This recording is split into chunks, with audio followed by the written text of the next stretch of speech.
Method के according आपने करना है। और 3 से 4 मिनट की आपने वीडियो बनानी है, और उस यानी कि 3 से 4 मिनट की वीडियो से ज्यादा वीडियो ना हो, वो आपने मुझे अपलोड करनी है थ्रू गूगल ड्राइव।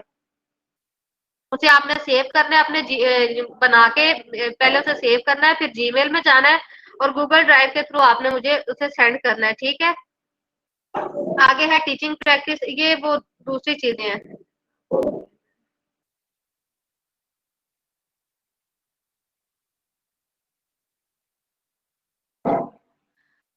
आगे है मार्क्स डिस्ट्रीब्यूशन के हवाले से बताया गया, marks distribution of various components, यानी कि आप जो लेसन प्लान आप मुझे बना के देंगे, आपकी अटेंडेंस होगी, ठीक है, उनके वो किस हवाले से जो मार्क्स की डिस्ट्रीब्यूशन है वो मैं आपको बता रही हूँ।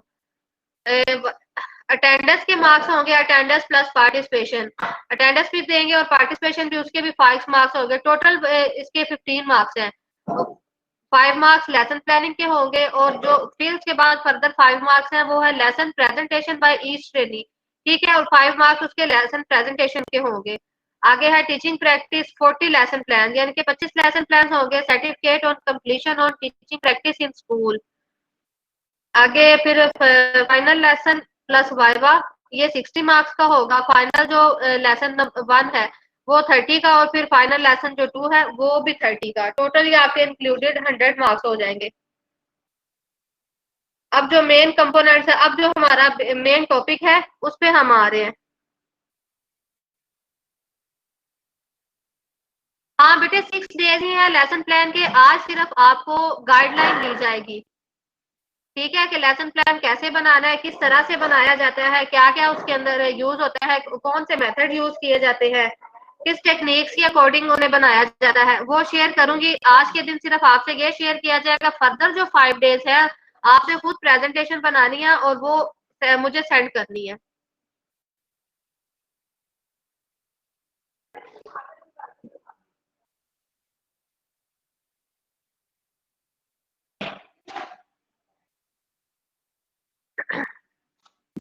अब जो हमें अपना वो लेसन प्लान के हवाले से बात करते हैं कि लेसन प्लान बनाना किस तरह से है। लेसन प्लान में सबसे पहले जो आते हैं वो लर्निंग ऑब्जेक्टिव्स होते हैं, कि हमने कोई भी पहले एक टॉपिक ले लेना है किसी भी क्लास के अकॉर्डिंग, ठीक है, कोई भी एक टॉपिक ले लिया, उस पे सबसे पहले हमने जो काम करना है वो ये है कि उसके लर्निंग ऑब्जेक्टिव्स हमने सेट करने होते हैं। लर्निंग ऑब्जेक्टिव्स का मतलब ये होता है कि कौन कौन से क्या उसका नाम है, ऐसे ऑब्जेक्टिव्स हमने सेट करने होते हैं, ऐसा खास मवाद हमने सेट करना होता है कि वो विद इन 2 और 3 ऑब्जेक्टिव जो हम सेट करते हैं, कि जो हमने eight the end of the session हमने चेक करने हैं कि वो अचीव हो गए हैं या नहीं हो गए, eight the end of the lesson वो चेक किए जाते हैं कि वो अचीवेबल है या नहीं है। जो ऑब्जेक्टिव्स हैं वो ऑब्जर्वेबल भी होते हैं और मेजरेबल भी। ऑब्जर्वेबल बेटे इस तरह के, क्या उसका नाम है, जब हम टीचर पढ़ा लेता है तो वो क्लास के अंदर थ्रो क्वेश्चन आंसरिंग या किसी भी तरीके से वो बच्चों से देख लेता है कि बच्चे को समझ आई है या नहीं आई। और मेजरेबल में वो क्वेश्चन आंसरिंग कर सकता है बच्चों से, किसी भी तरीके से आवाज किसी भी तरीके से क्वेश्चन करके, तो वो उनसे पूछ सकता है कि वो जो लर्निंग ऑब्जेक्टिव उसने सेट किए हैं उन्हें उनकी समझ आ रही है या नहीं आ रही। जो ऑब्जेक्टिव्स बनाए जाते हैं वो ब्लूम टेक्सोनोमी के अकॉर्डिंग बनाए जाते हैं। ब्लूम टेक्सोनोमी 1956 में पेश की गई थी, बेंजिम ब्लूम था जिसने ये पेश की थी। इसके अकॉर्डिंग जो इसकी है 3 डोमेन्स है ब्लूम टेक्सोनोमी की, कोग्निटिव है, अफेक्टिव है और साइकोमोटर है, ये 3 डोमेन है इसकी। फर्दर आगे आएंगी, आगे मैं आपसे डिस्कस करूंगी, ठीक है। जो कोग्निटिव डोमेन है इसमें 6 एलिमेंट होते हैं, अफेक्टिव में 5 होते हैं और साइकोमोटर में 7 होते हैं। इन तीनों एक के अकॉर्डिंग जो है हम ऑब्जेक्टिव जो है वो सेट करते हैं। बेटे व्हाट्सएप ग्रुप बनाने की हमें परमिशन नहीं दी गई, व्हाट्सएप ग्रुप हम नहीं बना सकते, यहाँ पे डिस्कशन होगी जो होगी।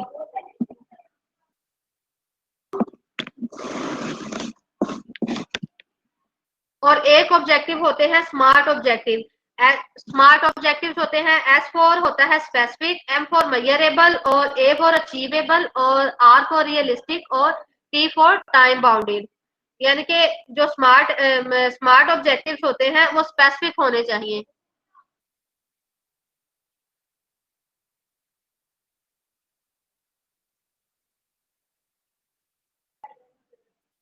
किस चीज का आप लिंक सेंड कर रहे हैं बेटे? इस तरह ये व्हाट्सएप पे नहीं हम मैं आ सकती।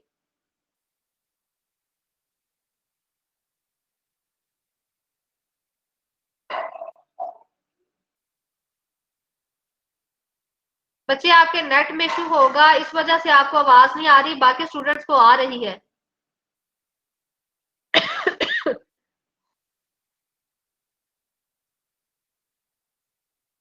होते हैं और क्या अचीवेबल होते हैं, मेजरेबल भी हो, अचीवेबल भी हो, रियलिस्टिक। रियलिस्टिक मीन्स के अकॉर्डिंग टू हकीकत के मबनी हो, ठीक है, जो हमारा इन्वायरमेंट है उसके अकॉर्डिंग होने चाहिए। और टाइम बाउंडेड, इट मीन्स के ऑब्जेक्टिव ऐसे तैयार कर लेने चाहिए कि अगर के विद इन जो टाइम है, जो भी आपने टाइम अपना स्पेसिफिक अलाट किया हुआ है, उस टाइम के अंदर उन्हें अचीव किया जा सके, उस टाइम के अंदर उन्हें हासिल किया जा सके। अब लेसन ऑब्जेक्टिव्स के बाद आ जाते हैं इंट्रोडक्शन। इंट्रोडक्शन के अंदर हम जो है हमने फर्स्ट पहले हमने बना लिया ऑब्जेक्टिव। ऑब्जेक्टिव के बाद हम लोग इंट्रोडक्शन देते हैं। इंट्रोडक्शन के अंदर हम बच्चों से पूछ सकते हैं कि उनका प्रीवियस नॉलेज चेक करने के लिए क्या आया, जो भी हमने टॉपिक सिलेक्ट किया है या ऑब्जेक्टिव्स बनाए हैं, कुछ बच्चों को उसके अकॉर्डिंग आइडिया है, तो बच्चे जानते हैं उस टॉपिक के अकॉर्डिंग। अगर लर्निंग रिसोर्सेज रिक्वायर्ड, यानी कि एबीएड जिसे हम आम जुबान में कहते हैं कि पढ़ाने के लिए हमें किन किन चीजों की जो जरूरत होती है टीचर को, कि वो कौन कौन सी है। ब्लैक बोर्ड हो सकता है, चार्ट है, मॉडल्स है, वीडियोस वगैरह। तो ये हमारे लर्निंग रिसोर्सेज रिक्वायर्ड मींस एबीएड्स कहा जा रहा है इन्हें। आगे प्रेजेंटेशन। प्रेजेंटेशन के अंदर एबीएड्स का भी यूज कर सकते हैं, टीचिंग टेक्निक्स को भी यूज किया जा सकता है, ठीक है, यानी कि बिल्डिंग नॉलेज जिसे जिसे हम कहते हैं, मेथोडोलॉजी का यूज करना होता है इसके अंदर।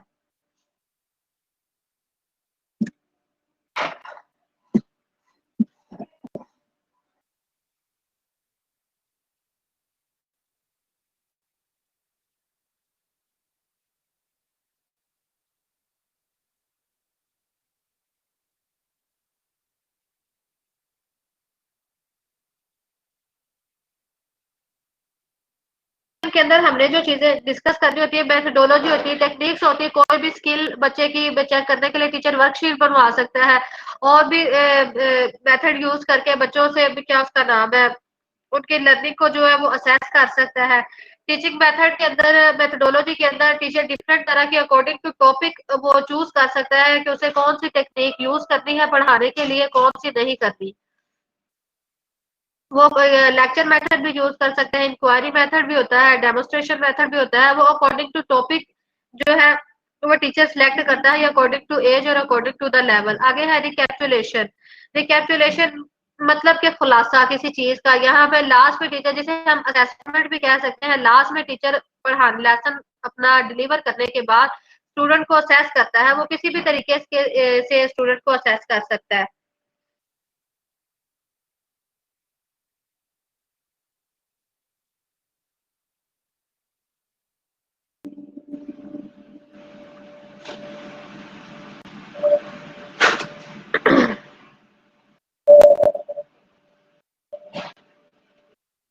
यहाँ पे जो है वो कुछ सैंपल दिए गए हैं कि आपने जो लेसन प्लान वो कैसे बनाना है। सबसे पहले नेम ऑफ टीचर आएगा, सब्जेक्ट आएगा, ड्यूरेशन ऑफ लेसन 30 मिनट दिया हुआ है, topic of the lesson our environment, यानी कि टॉपिक दिया हुआ है लेसन का वो है आवर इन्वायरमेंट। फिर उसके बाद उन्होंने क्लास दी हुई है कि क्लास का लेवल 6 है, नंबर ऑफ स्टूडेंट ये है और टाइम और डेट ये है, ठीक है, ये सबसे पहले हमने मेंशन करना होता है। फिर उसके बाद ऑब्जेक्टिव अकॉर्डिंग टू जो है वो टॉपिक, यानी कि आवर इन्वायरमेंट ये टॉपिक है, इसके अकॉर्डिंग जो है वो ऑब्जेक्टिव जो है वो सेट किए गए हैं। ऑब्जेक्टिव्स क्या है? To know about importance of environment, के स्टूडेंट को इन्वायरमेंट की इम्पोर्टेंस के मुतालिक पता होना चाहिए। To execute various step of keeping environment clean, के स्टूडेंट को पता होना चाहिए कि इन्वायरमेंट को साफ रखने के लिए कौन कौन से अनासर जो है वो जरूरी है, कौन कौन से अनासर जो उन्हें अपनाने चाहिए। To identify the importance of living organism in the environment, यानी कि स्टूडेंट को इस चीज की पहचान होनी चाहिए कि क्या उसका नाम, उन्हें पता हो कि इन्वायरमेंट के अंदर कौन कौन से लिविंग ऑर्गेनिजम्स हैं और कौन कौन से नॉन लिविंग ऑर्गेनिजम्स हैं। अब यहाँ पे उन्होंने ये जनरल ऑब्जेक्टिव्स उन्होंने सेट किए हैं। यहाँ पे है स्पेसिफिक ऑब्जेक्टिव्स।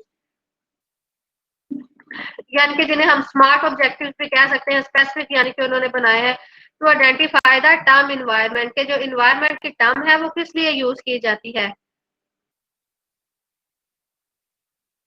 ये आगे उन्होंने कुछ जो है वो क्या उसका नाम है और मजीद ये दिए हुए हैं ऑब्जेक्टिव्स, इन्हें आप लोग रीड कर लीजिएगा। To explain the relationship between living living beings of the environment, के रिलेशनशिप बयान करना है लिविंग थिंग्स का, क्या उसका नाम है, इन्वायरमेंट के साथ क्या है। आगे to exemplify the importance of various component of environment for one another, कि इसकी इम्पोर्टेंस को हमने बयान करना है। यहाँ पे उर्दू में दिया गया है तादाद, अमूमी मकासद और इस तरह।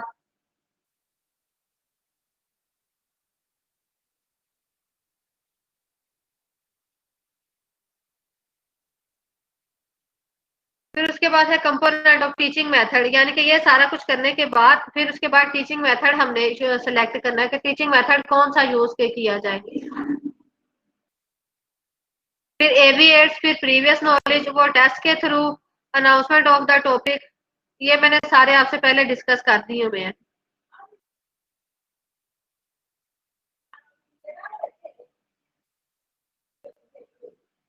ये देखें यहाँ पे जैसे आ गया वो पीछे, ये एवीएट्स में उन्होंने बता दिया black book, chart, text book, pictures वगैरह, या लिविंग थिंग्स और नॉन लिविंग थिंग्स की क्या उसका नाम है, कौन कौन सी है। वो पिक्चर्स के जरिए दिखा सकते हैं कि लिविंग थिंग्स कौन सी है, नॉन लिविंग थिंग्स कौन सी है। ये प्रीवियस नॉलेज बच्चों का चेक करने के लिए कुछ क्वेश्चन है। व्हाट आर द डिफरेंस, यानी कि पहले टीचर सबक पढ़ाने से पहले बच्चों का प्रीवियस नॉलेज चेक करेगी। What is the difference between living and non living things, के क्या फर्क है लिविंग थिंग्स जानदार चीजों में और बेजान चीजों में क्या फर्क है। How many types of living beings are there, के लिविंग बीइंग जो है जानदार चीजें हैं उनकी कितनी टाइप्स हैं। What would be example of non living beings, के जो बेजान चीजें हैं उनके एग्जांपल बताएं। What do we obtain from the sunlight, from the sun, के हम सूरज से क्या हासिल करते हैं। इन्वायरमेंट के अंदर आएगा ना। What is the nature of light and energy, can we live without water.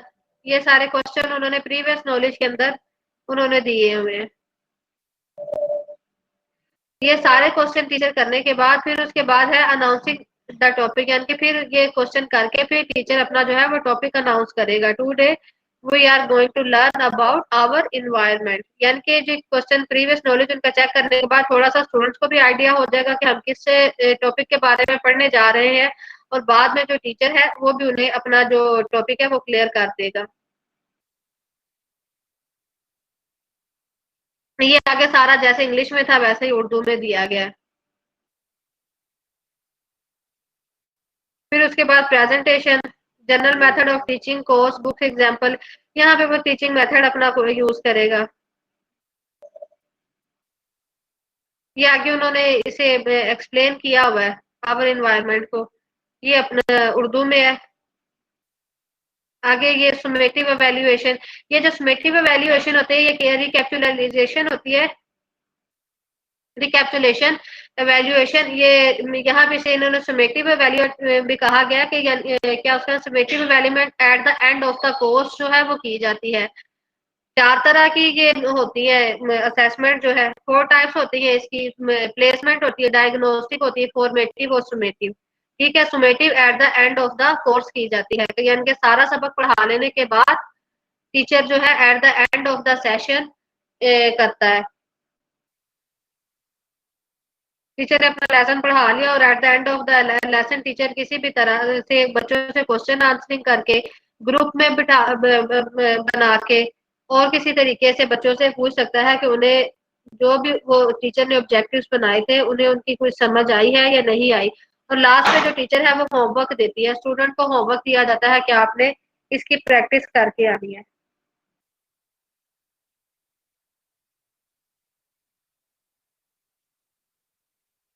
ये इंग्लिश में यानी कि उन्हीं चीजों को दोबारा बयान किया गया, रिव्यू है, रिकैपिटुलेशन है। फिर उसके बाद ये वो क्वेश्चन आंसर उसमें टीचर पूछ रहा है, यानी कि जो सुमेटिव एवेल्युएशन के अकॉर्डिंग टीचर बच्चों से क्वेश्चन पूछेगा, यहाँ पे थ्रू क्वेश्चनिंग वो पूछ रहा है। फिर लास्ट में टीचर होमवर्क दे रहा है बच्चों को, कि क्या उसका अरेंज फॉलोइंग के, यानी कि लिविंग थिंग्स और जो नॉन लिविंग थिंग्स है उनको वो उनके एक चेन बनाओ। ये यहाँ पे नीचे टीचर ने उनके वो दी हुई है एग्जाम्पल। तो वो उस तरह जो लिविंग थिंग्स है उनकी एक लाइन एक चेन बना लो, सीक्वेंस के अकॉर्डिंग उन्होंने कहा है कि वो बनानी है। ये उर्दू में उसे बयान कर दिया गया जो पीछे इंग्लिश में दिया गया।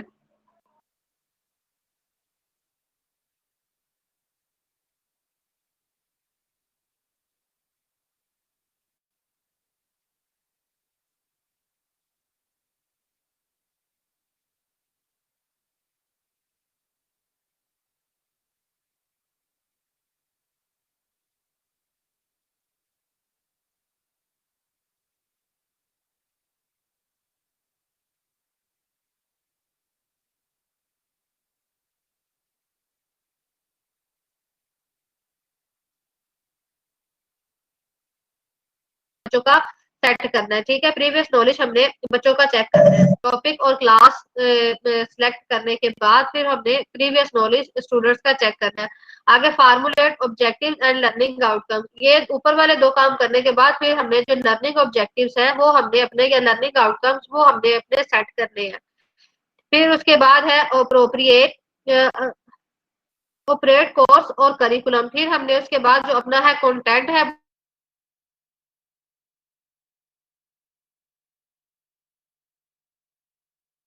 बाद हर चीज, उसके बाद हमने उनको असेस करना है, अवेल्युएट करना है। जो है ऑब्जेक्टिव जो है वो एज अ ब्लू प्रिंट काम करते हैं। अगर हमारे ऑब्जेक्टिव ही सही नहीं होंगे तो क्या उसका नाम है, बाकी जो सारी चीजें हैं तो वो हम अचीव नहीं कर सकते। यानी कि बिल्डिंग नॉलेज है, प्रीवियस नॉलेज है बच्चों का, वो हम लोग सही, जो हर चीज की बुनियाद वो इनकी ऑब्जेक्टिव पे होती है। जब तक ऑब्जेक्टिव ठीक नहीं होंगे आगे फर्दर हम लोग नहीं चल सकते। हमें वो उसके वो आउटकम जो है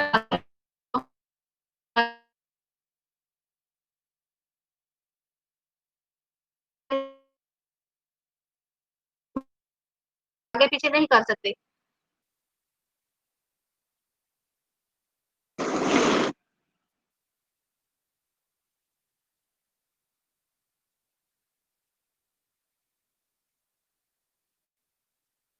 यहाँ पे जो क्राइटेरिया उन्होंने बता रहे हैं कि असेसमेंट और फीडबैक के लिए कौन से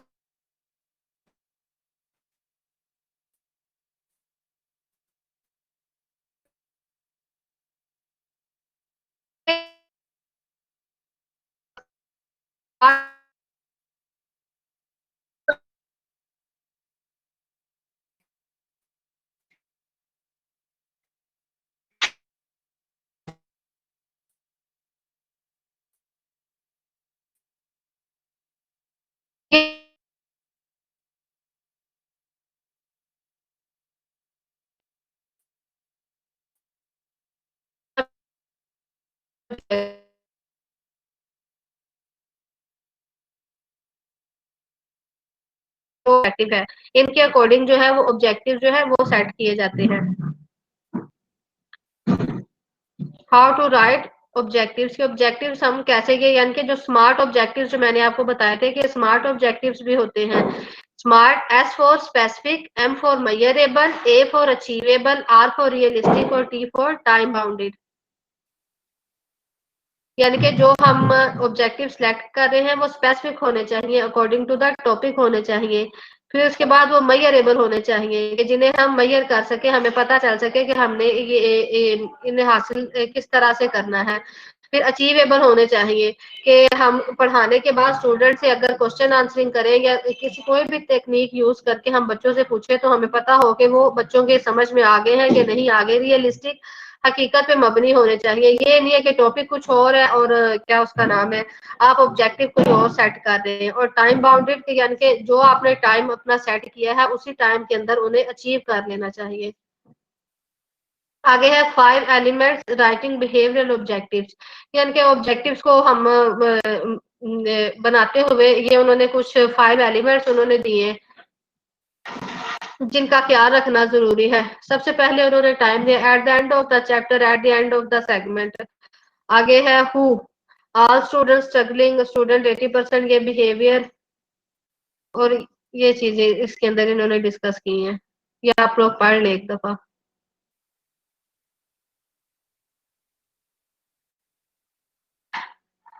ये बिहेवियरल ऑब्जेक्टिव्स की एग्जांपल्स ये दी गई है। By the end of the session, by the end of the lesson, all the student will be able to write a short paragraph on a topic related to the their personal using a paper and pen. यानी कि वो कह रहे हैं कि paper और pen को use करते हुए जो भी टॉपिक टीचर ने पढ़ाया उसके अकॉर्डिंग वो कोई एक छोटा सा पैराग्राफ वो लिखने के काबिल हो जाए। By the end of the lesson student will be able to measure the diameter of spherical objective using।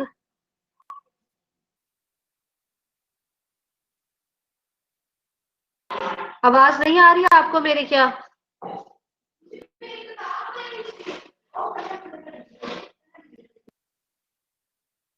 ठीक है। आगे ऑब्जेक्टिव यानी कि बीएस ब्लूम के अकॉर्डिंग आपको बताया गया था कि ऑब्जेक्टिव जो है वो हमने सेट करने होते हैं। सबसे पहले इसकी जो 3 डोमेन इसने बयान की है, ब्लूम टेक्सोनोमी की 3 डोमेन है। कोग्निटिव, कोग्निटिव का मतलब होता है कि जो मेंटल दिमाग से रिलेटेड होती है। अफेक्टिव डोमेन और साइकोमोटर, इफेक्टिव में इमोशंस वगैरह आ जाते हैं, और साइकोमोटर डोमेन आगे हम इनको ब्रीफली डिस्कस करते हैं। ये है बीएस ब्लूम यानी कि कोग्निटिव डोमेन, इसके उन्होंने ये लेवल बताए हुए हैं। क्रिएट वैल्यू ये है, पहले है remember, analyse, remember, understand, apply, analyse, evaluate और क्रिएट।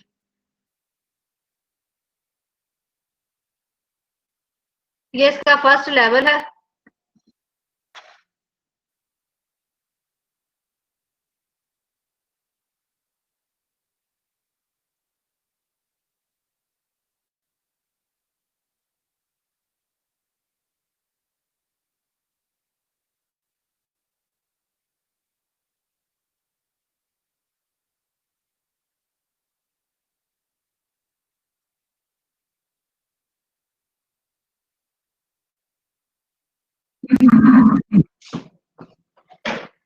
ये हमने नीचे से ऊपर की तरफ जाना, ऊपर से नीचे की तरफ नहीं आना। ठीक है।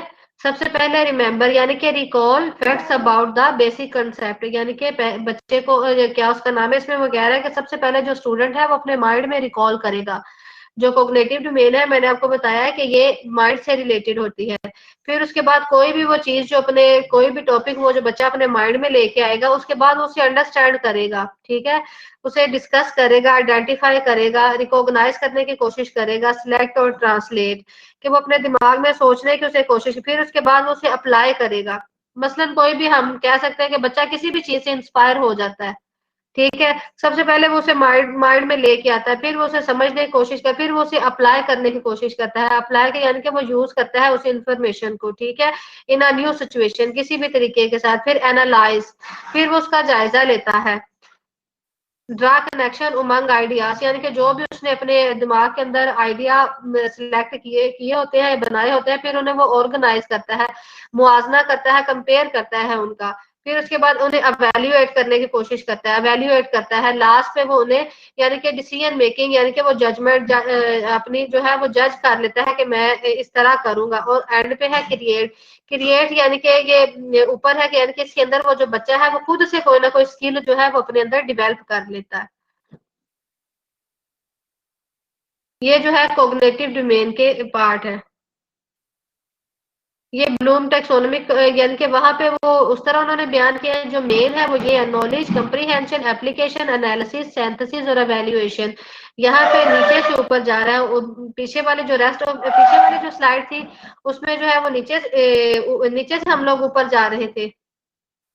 ये भी इसी तरह ही है। यहाँ पे सबसे पहले नॉलेज यानी कि बच्चा जो है वो अपने दिमाग के अंदर किसी ना किसी चीज को लेके आता है। फिर उसके बाद वो कंप्रीहेंशन, कंपेयर करता है, उसे डिस्क्राइब करता है, डिस्कस करता है, एक्सप्लेन करता है जो भी चीज जो उसने अपने उसके दिमाग के अंदर होती है। फिर उसे एप्लीकेशन अप्लाई करने की कोशिश करता है। फिर वो फर्दर वो एनालाइज करता है, डिबेट के जरिए कंपेयर करता है, उसे मुआवजा करने की कोशिश करता है। सिंथेसिस के अंदर वो जब उसने चीजों जो बिखरी हुई उसकी जो चीजें होती हैं उन्हें वो एक जगह पे मैनेज करता है, इकट्ठा करता है। एवेल्युएशन पे वो अपने जो भी चीजें उसके माइंड में होती हैं उन्हें एवेल्युएट कर लेता है, वो एक रिजल्ट निकाल लेता है कि ये जो मैंने मेरे माइंड के अंदर या जो भी जो मैंने टॉपिक सिलेक्ट किया है उसका फाइनल रिजल्ट ये निकला है।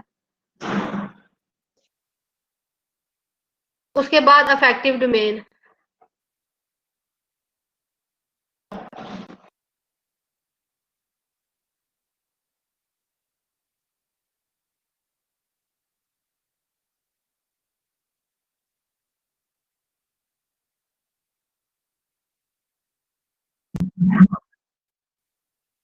जो कॉग्निटिव डोमेन थी वो 1956 में पेश की गई थी। उसके हर 10 साल बाद ये अफेक्टिव डोमेन पेश की गई और उसके आगे 10 साल बाद कॉग्निटिव डोमेन पेश की गई। अफेक्टिव डोमेन 1966 के अंदर पेश की गई थी। इसके जो पार्ट है रिसीविंग, रिस्पॉन्डिंग, वैल्यूइंग, ऑर्गेनाइजिंग और करेक्टराइजिंग है। इसके 5 कंपोनेंट्स हैं। पीछे जो थे उसके कंपोनेंट थे 6 थे। कॉग्निटिव डोमेन के 6 कंपोनेंट है और अफेक्टिव डोमेन के 5 कंपोनेंट्स है।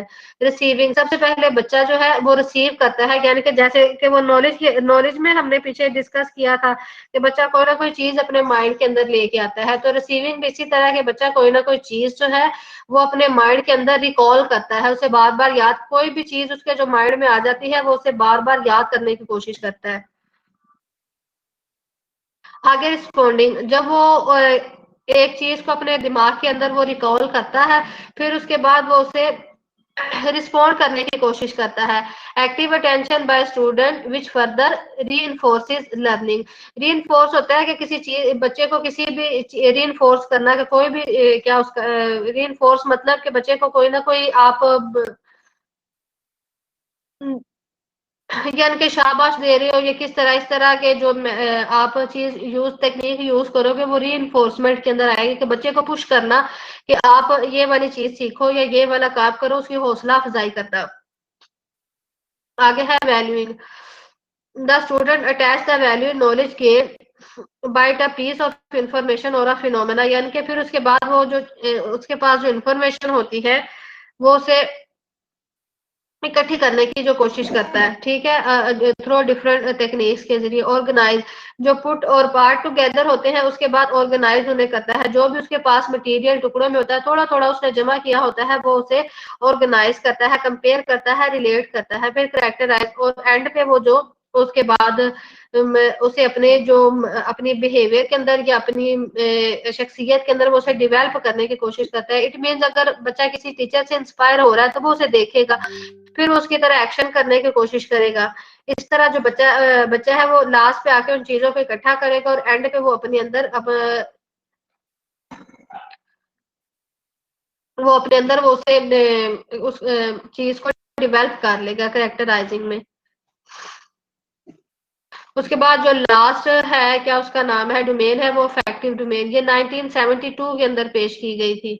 नहीं, ये वही अफेक्टिव डोमेन जो पीछे हमने दी थी, वो साइकोमोटर है जो 1992 में पेश की 72 में पेश की गई थी, सॉरी। ये आगे पीछे वाली कोई उन्होंने इसी तरह से मजीद एक्सप्लेन कर दिया हुआ है कि रिसीविंग के अंदर क्या आ जाता है, डेफिनेशन आ जाएगी किसी चीज की, सिलेक्ट अटेंडेंस टू स्टिमुलाई, के कोई भी चीज जो उसे मुतहरक कर रही है, sample work, accept, knowledge, be aware, listen, notice, ये सारी चीजें आ जाएंगी। रिस्पॉन्डिंग के अंदर वो रिस्पॉन्ड करेगा, जिस भी चीज ने उसे मुतहरक किया अगर वो उसकी तरफ अट्रैक्ट होने की कोशिश करेगा, ये सारी चीजें उसमें आ जाएंगे। वैल्यूइंग में वो डेफिनेशन, ये वैल्यू की डेफिनेशन है, अटैच वैल्यू और वर्थ टू समथिंग, ठीक है। इसके अंदर वो डॉट भी करेगा चीजों को, अपने अंदर उनकी तलाश भी करेगा, डिजायर भी उनकी करेगा। फिर उसके बाद ऑर्गेनाइजेशन, फिर जो सारा ये जो वैल्यूइंग के अंदर जो मटेरियल उसके पास जो पार्ट्स के अंदर होगा वो उन्हें इकट्ठा करने की कोशिश करेगा। डेफिनेशन उन्होंने दी हुई है।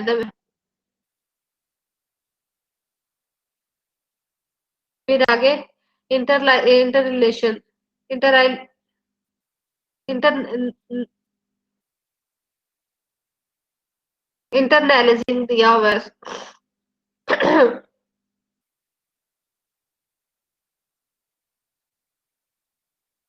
integrate the value into a value system that control the behavior, यानी कि इसके अंदर वो अपने बिहेवियर में वो चीजें जो है वो एडजस्ट करेगा।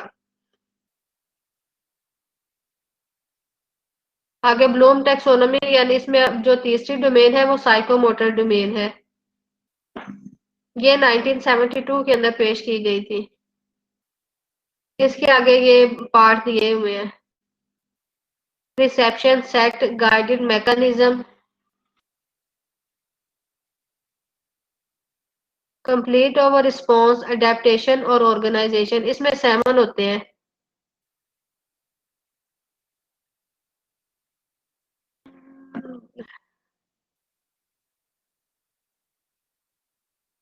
पहले है परसेप्शन। परसेप्शन में डेफिनेशन वो दे रहे हैं, senses cues that guide motor activity. इसके अंदर वो कह रहे हैं, जो उसके सैंपल है वो वर्ब्स वो क्या है, बच्चा हेयर कर सकता है, लिसन, ऑब्जर्व है, प्रिसीव है, रिकॉग्नाइज है। फिर उसके बाद जो भी उसने अपने माइंड में सेट किया, सोचा होता है, फिर वो उसकी उसको सेट करता है, स्टैब्लिश करने की कोशिश करता है। फिर उन्हें गाइडेड रिस्पॉन्स दिया जाता है, फिर मैकेनिज्म होता है, फिर वो अडेप्ट करता है अपनी जो है पर्सनैलिटी के अंदर, और एंड पे ऑर्गेनाइजेशन।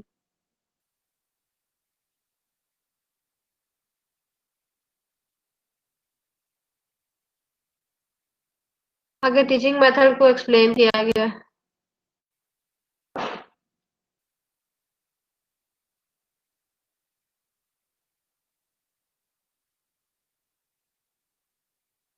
ये डिफरेंट टीचिंग टेक्निक्स है, मेथड्स है, वो उन्होंने बताए गए हुए हैं। लेक्चर शोइंग है, वर्क एग्जांपल है, इंटरैक्टिव लेक्चर होता है, फ्लिप्ड क्लासरूम होती है। ये डिफरेंट उन्होंने दिए हुए हैं टाइप्स।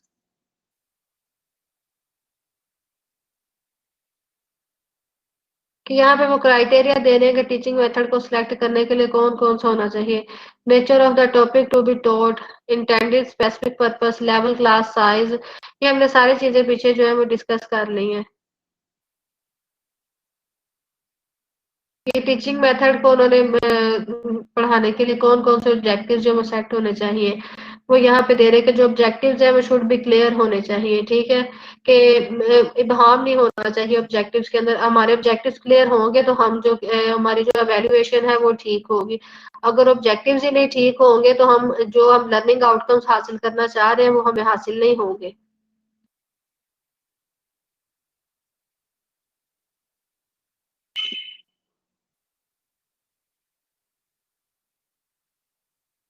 आगे example for selecting teaching method,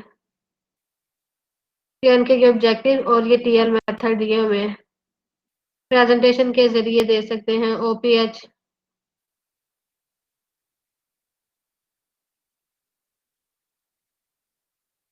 आगे एक्सरसाइज लास्ट पे कोई ना कोई होमवर्क टीचर दे सकता है। एवीएट्स का यूज, एवीएट्स ऑडियो, एवीएट्स का मतलब होता है ऑडियो विजुअल एड्स।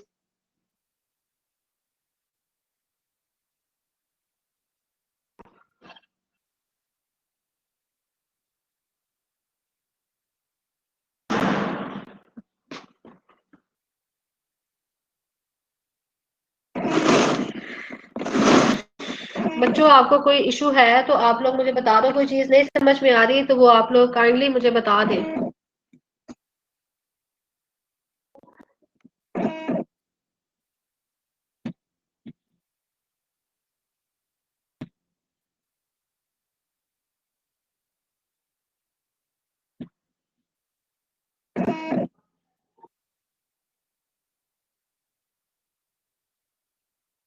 साइका आपका क्या बेटे मसला आ रहा है, ये क्यों, कहाँ से अनम्यूट करना है?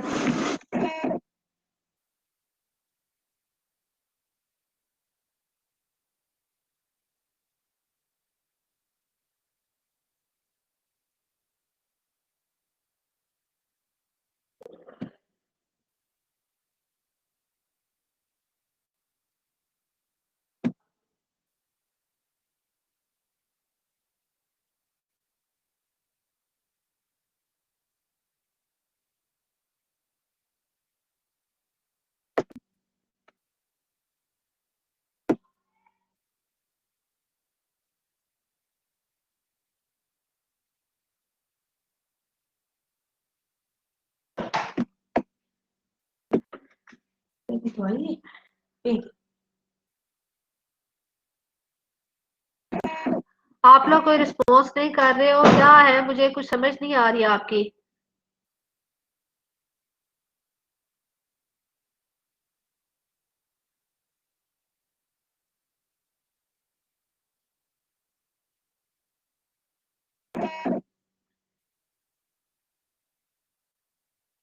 जी मैम, क्या बेटे, क्या जी मैम, मुझे नहीं समझ आ रही, आवाज आ रही है कि नहीं आ रही, मैं आगे स्टार्ट करूं या नहीं?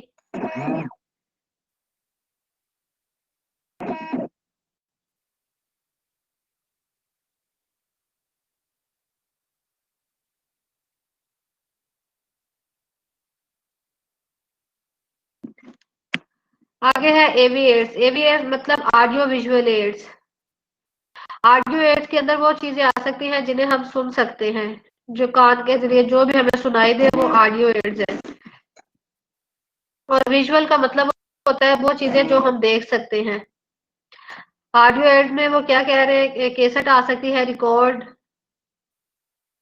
Player, tape recorder, radio, language laboratory, headphones आ गए, माइक्रोफोन्स आ गए, टेप्स रिकॉर्डर आ गए और कंप्यूटर आ गई। उसके बाद है यहाँ पे वो नीचे उन्होंने दे रहे हैं कि टाइप्स ऑफ एवी एयर्स, ये ऑडियो विजुअल एयर्स की जो टाइप कौन सी हैं, वो दो तरह के टाइप्स बता रहे हैं।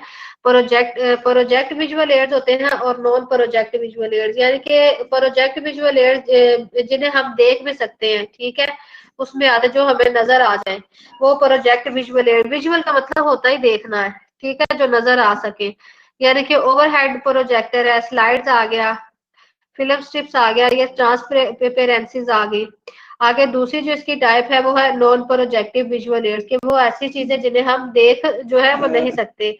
मतलब ग्राफिक मॉडल आ गया, बोर्ड डिस्प्ले आ गया, पिक्चर एंड इमेज, यानी कि जिन्हें हम छू छू भी नहीं सकते, ठीक है। विजुअल आगे ऑडियो एड। ऑडियो एड में कंप्यूटर आ गया, ऑडियो विजुअल। ऑडियो विजुअल का मतलब होता है कि जिन्हें हम देख भी सकते हैं और सुन भी सकते हैं। कंप्यूटर है, इसे हम देख भी सकते हैं और सुन भी सकते हैं, वीडियोस को भी देख सकते हैं, सुन सकते हैं, टेलीविजन और मूवीज को भी।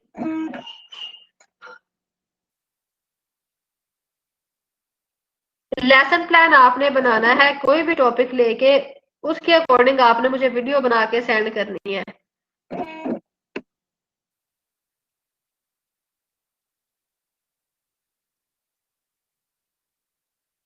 हाँ, उसका टॉपिक आपने बेटा खुद ही सिलेक्ट करना है। आप लेसन प्लान बनाओगे, पहले टॉपिक खुद सिलेक्ट करोगे, कोई भी टॉपिक आप लोग ले लोगे।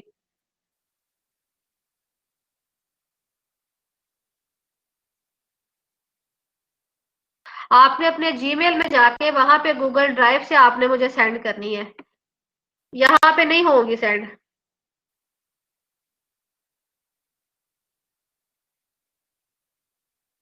बच्चे, मैं लेसन प्लान को एक्सप्लेन कर रही हूँ और मैंने क्या कर रही हूँ इतनी देर से।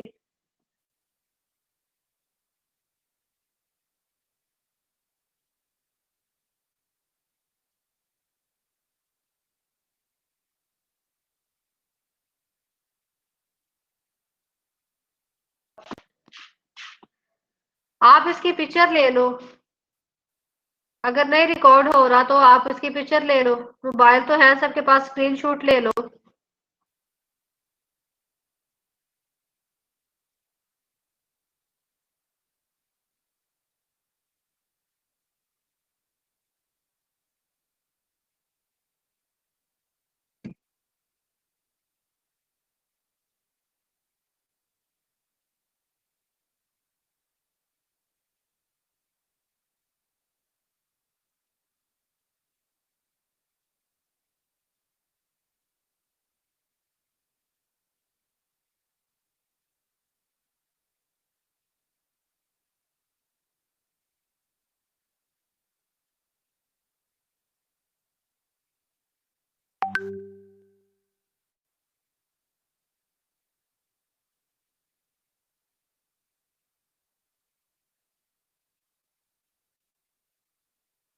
सबको आ रही है अब? आपने जो बच्चे ऊपर पूछ रहे हैं कि क्या बनाना है, क्या सेट करना है, आपने एक लेसन प्लान बनाना है, जो मैं आपको बता रही हूँ जिस तरीके से, उसे आपने वैसे ही एग्जीक्यूट करना है, ठीक है। बना के वो आपने मुझे मेल करना है, मैं आपको अपना ईमेल एड्रेस सेंड कर देती हूँ।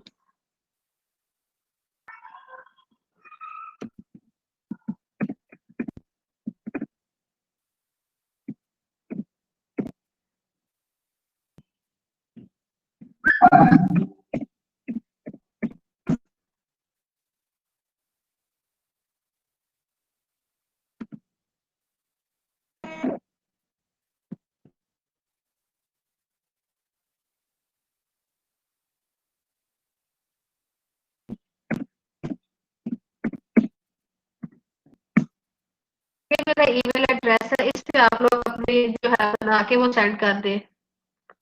व्हाट्सएप के जरिए मैं एक्सेप्ट नहीं करूंगी, आपने मेल पे सेंड करनी है।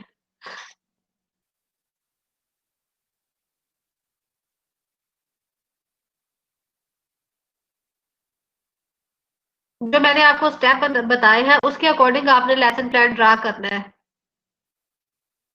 सबसे पहले आपने अपना नाम लिखना है, फिर उसके बाद क्लास, सेक्शन, फिर टॉपिक जो है वो आपने सिलेक्ट करना है, फिर ऑब्जेक्टिव्स बनाने हैं जो हम पीछे सारा डिस्कस कर चुके हैं, वैसे उस तरीके से आपने बनाना है।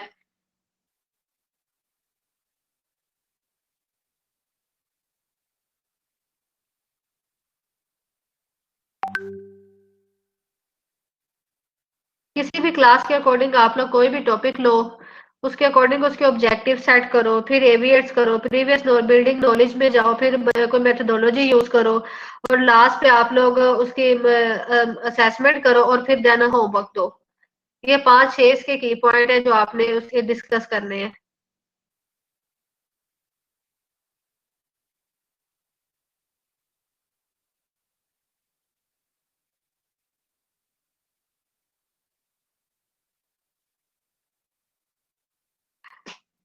लिंक बना के नहीं बेटे, आपने वो उन्होंने यही कहा है कि आपने अपने जीमेल के थ्रू ही सेंड करनी है, गूगल ड्राइव पे जाके जीमेल के थ्रू आपने सेंड करनी है। प्रेजेंटेशन बनानी है, 3 से 4 मिनट की बनानी है, इससे ज्यादा की नहीं बनानी।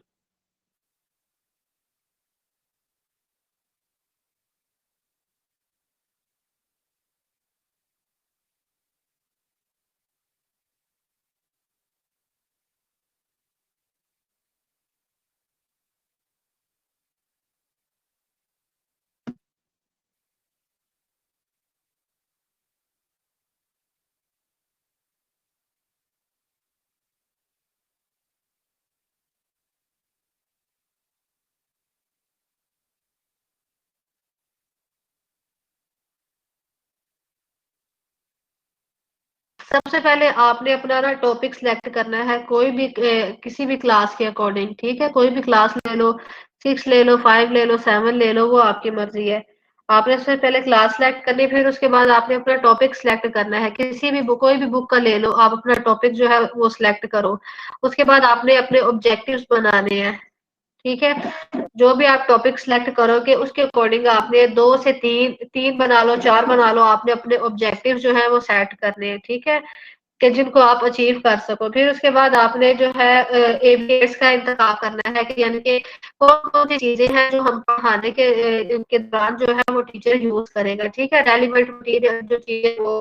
फिर आपने बच्चे का प्रीवियस नॉलेज चेक करना है, जो आपका टॉपिक होगा उसके अकॉर्डिंग आपने कुछ 4 से 5 क्वेश्चन बनाने हैं, ठीक है?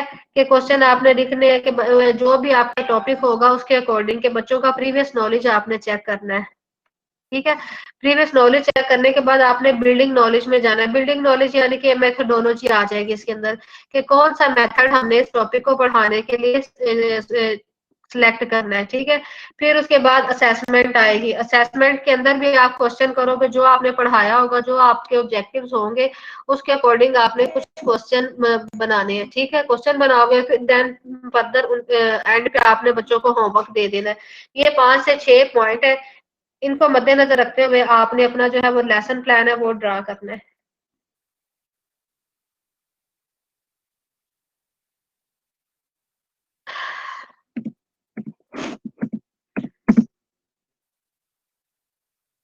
फर्स्ट पे है वो टॉपिक सिलेक्ट करना है आपने, ठीक है? टॉपिक सिलेक्शन है। टॉपिक सिलेक्शन है, फिर उसके बाद ऑब्जेक्टिव्स बनाने हैं। ऑब्जेक्टिव सेट कर लिए, फिर उसके बाद प्रीवियस नॉलेज चेक करना है। मैं पी के लिख रही हूँ, ठीक है? समझ आना कि ये प्रीवियस नॉलेज है, ठीक है? प्रीवियस नॉलेज बच्चों का चेक करना है। फिर उसके बाद एवी एड्स का आपने सिलेक्ट करने हैं कि ऑडियो विजुअल एड्स जो है वो कौन से यूज करने हैं हमने बच्चों को पढ़ाने के लिए, ठीक है? उनका इंतखाब करना है। फिर बिल्डिंग नॉलेज आ जाता है।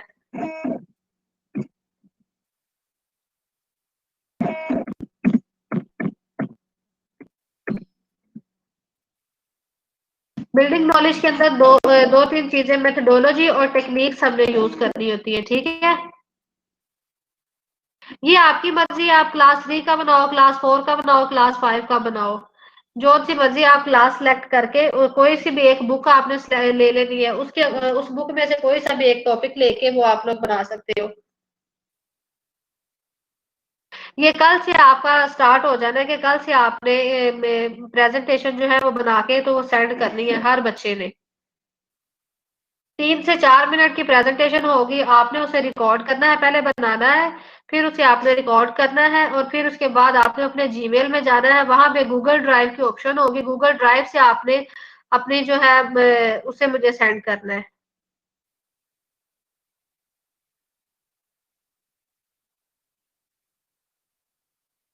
बिल्डिंग नॉलेज में मैंने आपको बता दिया कि मेथोडोलॉजी आएगी और टेक्निक्स आएंगी, ठीक है। फिर उसके बाद असेसमेंट,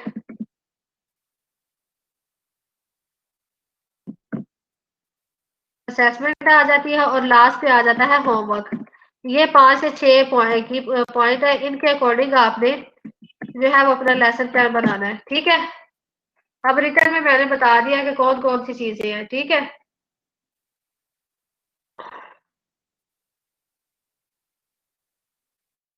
जी रोज ही देनी है।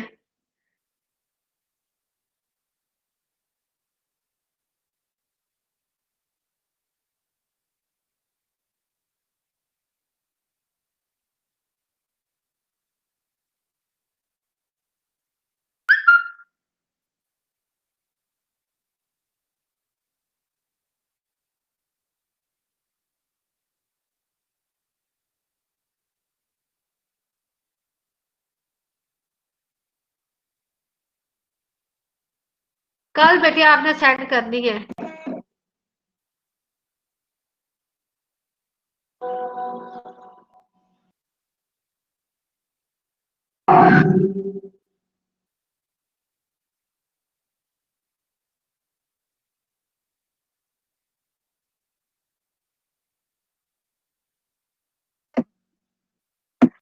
रिकॉर्ड करके करनी है आपने। हाँ जी, बनानी है पहले प्रेजेंटेशन, फिर आपने अपनी रिकॉर्ड करनी है और फिर वो सेंड करनी है।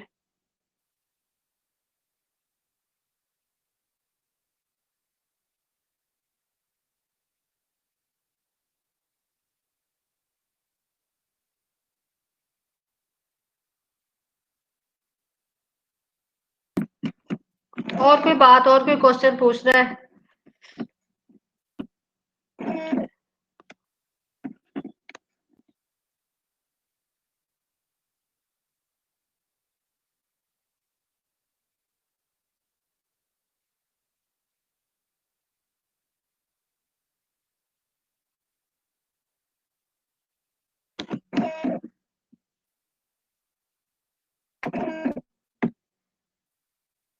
साइका, मुझे लगता है आपके कोई नेटवर्क का इशू है ज्यादा, जो आपको आवाज नहीं आ रही, बाकी स्टूडेंट को आ रही है।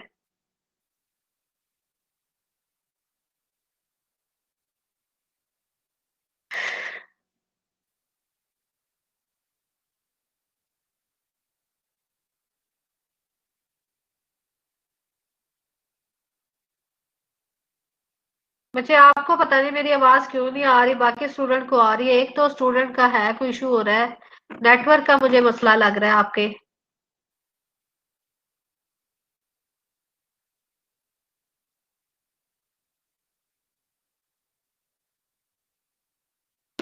आपने लेसन प्लान बनाना है बेटे, लेसन प्लान बनाना है, एक बनाना है, वो बना के तो वो आपने मुझे सेंड करना है।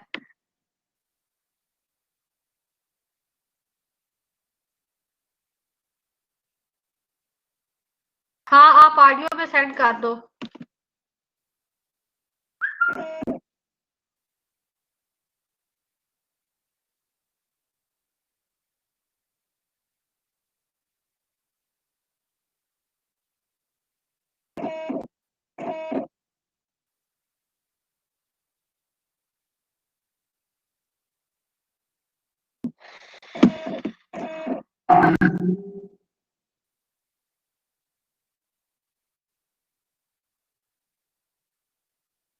मुझे हैंड रिटन ही आपने पहले बनाना है, और फिर उसके बाद ही आपने उसकी वीडियो बना के सेंड करनी है।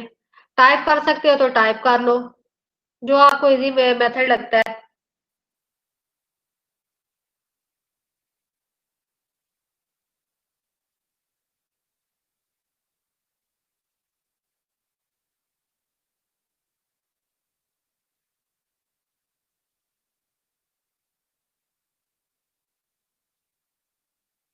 पहले लिखोगे तो फिर ही उसकी वो प्रेजेंटेशन आप बनाओगे ना, ऐसे तो नहीं बन जानी।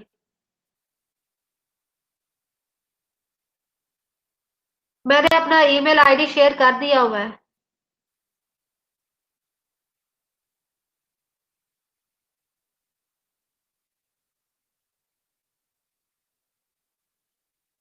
ऊपर जाके आप स्क्रॉल डाउन करो तो आप क्या उसका नाम है, आपको मैं मैसेज देखो उसके अंदर मैंने अपना मेल शेयर किया है, तो आप वहां से अपना मेरा मेल ले सकते हो।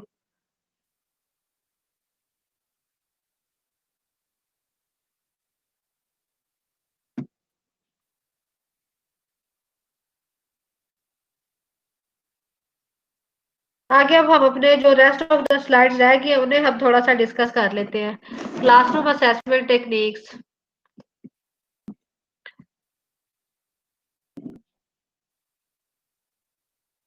Assessment help to give feedback students learning in a lesson. जो है वो कह रहे हैं कि असेसमेंट जो है टेक्निक्स जो है वो हेल्प करती है स्टूडेंट को फीडबैक देने के लिए। Beside question answering techniques, there are some very interesting classroom assessment techniques which are easy and less time consuming to use। कि वो क्या कह रहे हैं कि जब असेसमेंट करनी होती है टीचर को चाहिए कि ऐसी टेक्निक्स यूज करे कि जिसके अंदर जो इजी भी हो, आसान भी हो और जो टाइम कंज्यूमिंग यानी कि जिसके अंदर टाइम ज्यादा जो है वो यूज ना हो।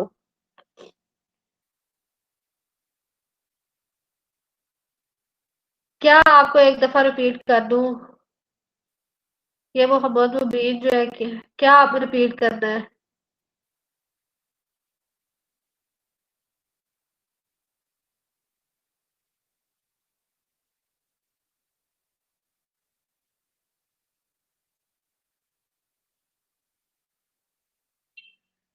ये सिंपल आपने एज लिखना है, ना कैपिटल है ना स्मॉल है, बस स्मॉल में आएगा, ठीक है, कैप्स लॉक में नहीं लिखना।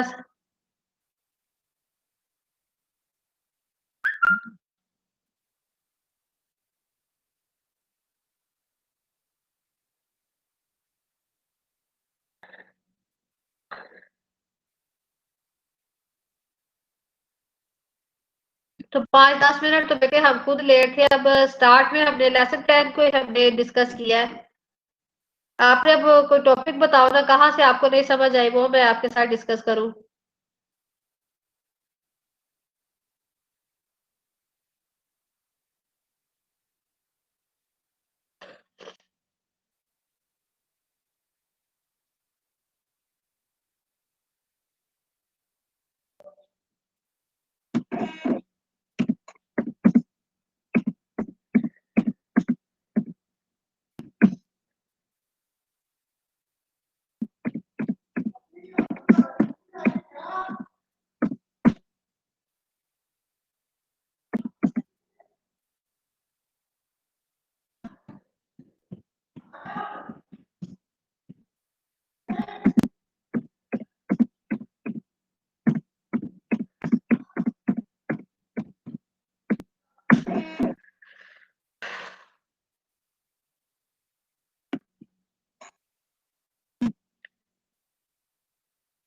आगे यहाँ पे उन्होंने क्लासरूम असेसमेंट टेक्निक्स जो है वो डिस्कस की है। के ऊपर उन्होंने बताया था ना कि कौन कौन सी टेक्निक्स है वो टीचर को यूज करनी चाहिए जो इजी भी हो और टाइम बाउंडेड भी हो, जो टाइम कंज्यूमिंग भी होनी चाहिए, ठीक है। यहाँ पे वो डिस्कस कर रहे हैं।